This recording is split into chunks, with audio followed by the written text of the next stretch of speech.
धन्ना जाट की कथा। एक गांव में भागवत कथा का आयोजन किया गया।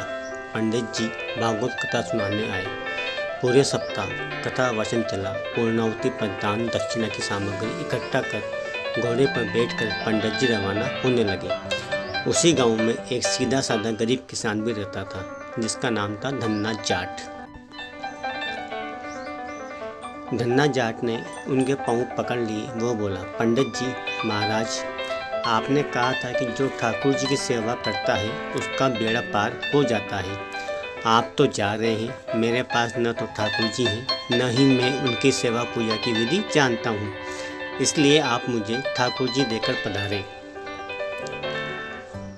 पंडित जी ने कहा, चौधरी तुम ही ले आना। धन्ना जाट ने कहा, मैंने तो कभी ठाकुर जी देखे नहीं, लाऊंगा कैसे।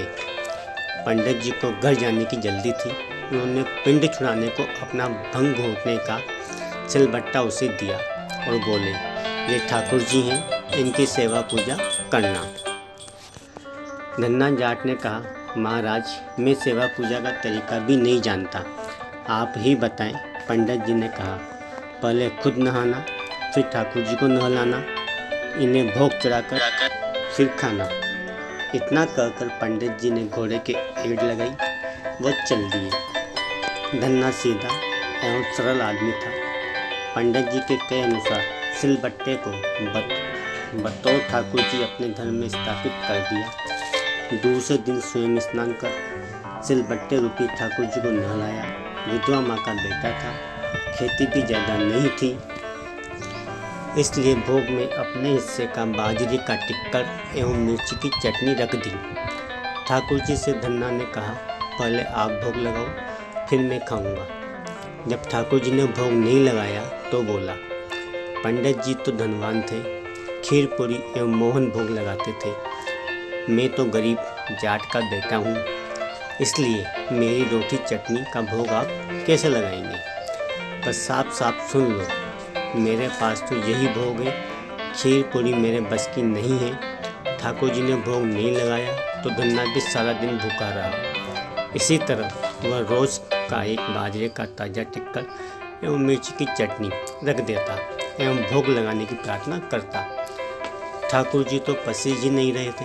यह क्रम निरंतर 6 दिन तक चलता रहा। छठे दिन धन्ना बोला, ठाकुर जी चटनी रोटी खाते क्यों नहीं शर्माते हो। आप कहो तो मैं आके मूल लूँ, फिर खा लो।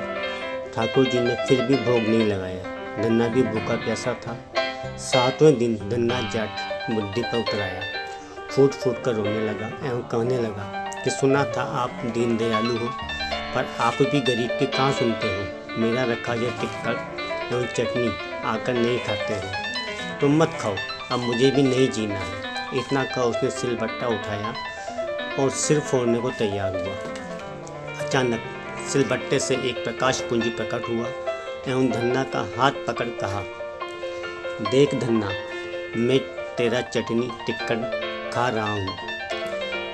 ठाकुर जी बाजे का टिक्कर एवं मिर्च की चटनी मज़े से खा रहे थे। जब आधा टिक्कर खा लिया तो धन्ना बोला, क्या ठाकुर जी मेरा पूरा टिक्कर खा जाओगे। मैं भी 6 दिन से भूखा प्यासा हूँ, आधा टिक्कर तो मेरे लिए भी रखो। ठाकुर जी ने कहा, तुम्हारी चटनी रोटी बड़ी मीठी लग रही है, तू दूसरी खा लेना। धन्ना ने कहा, प्रभु माँ मुझे एक ही रोटी देती है, यदि मैं दूसरी लूँगा तो माँ भूखी रह जाएगी। प्रभु ने कहा, फिर ज़्यादा क्यों नहीं बनाता। धन्ना ने कहा, खेत छोटा सा है और मैं अकेला। ठाकुर जी ने कहा, और खेत जोत ले। धन्ना बोला, प्रभु मेरे पास बैल थोड़े ही हैं, मैं तो खुद जोतता हूँ। ठाकुर जी ने कहा, नौकर रख ले। धन्ना ने कहा, प्रभु आप तो मेरी मजाक उड़ा रहे हो। नौकर रखने की हैसियत हो तो 2 वक्त रोटी ही न खा लें। हम माँ बेटे। इस पर ठाकुर जी ने कहा, चिंता मत कर, मैं तेरी सहायता करूँगा। कहते हैं तब से ठाकुर जी ने धन्ना का साथी बनकर उसकी सहायता करनी शुरू की। धन्ना के साथ खेत में कामकाज कर उसे अच्छी ज़मीन एवं बैलों की जोड़ी दिलवा दी। कुछ अरसे बाद घर में गाय भी आ गई। मकान भी पक्का बन गया, सवारी के लिए घोड़ा आ गया। धन्ना एक अच्छा खासा जमींदार बन गया। कई साल बाद पंडित जी पुनः धन्ना के गांव भागवत कथा करने आए। धन्ना भी उनके दर्शन को गया, प्रणाम कर बोला, पंडित जी, आप जो ठाकुर जी देकर गए थे वे 6 दिन तो भूखे प्यासे रहे एवं मुझे भी भूखा प्यासा रखा, लेकिन 7वें दिन उन्होंने भूख के मारे परेशान होकर मुझ गरीब की रोटी खा ही ली। उनकी इतनी कृपा है कि खेत में मेरे साथ कंधे से कंधा मिलाकर हर काम में मदद करते हैं। अब तो घर में गाय भी है। 7 दिन का घी दूध का सीधा यानी बंदी का घी दूध मैं ही भेजूंगा। पंडित जी ने सोचा, मूर्ख आदमी है, मैं तो भांग घोटने का सिलबट्टा देकर गया था। गांव में पूछने पर लोगों ने बताया कि चमत्कार तो हुआ है, धन्ना अब वो गरीब नहीं रहा, जमींदार बन गया है। दूसरे दिन पंडित जी ने धन्ना से कहा, कल कथा सुनने आओ तो अपने साथ अपने उस साथी को लेकर आना जो तुम्हारे साथ खेत में काम करता है। घर आकर धन्ना ने प्रभु से निवेदन किया कि कथा में चलो, तो प्रभु ने कहा, मैं नहीं चलता, तुम जाओ।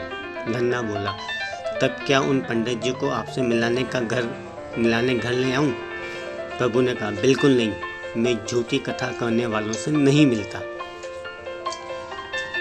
जो मुझसे सच्चा प्रेम करता है और जो अपना काम मेरी पूजा समझ करता है, मैं उसी के साथ रहता हूँ। सत्य ही कहा गया है, भक्त के वश में है भगवान, भक्त के वश में है भगवान। जय जय श्री राधे, जय जय श्री राधे श्याम।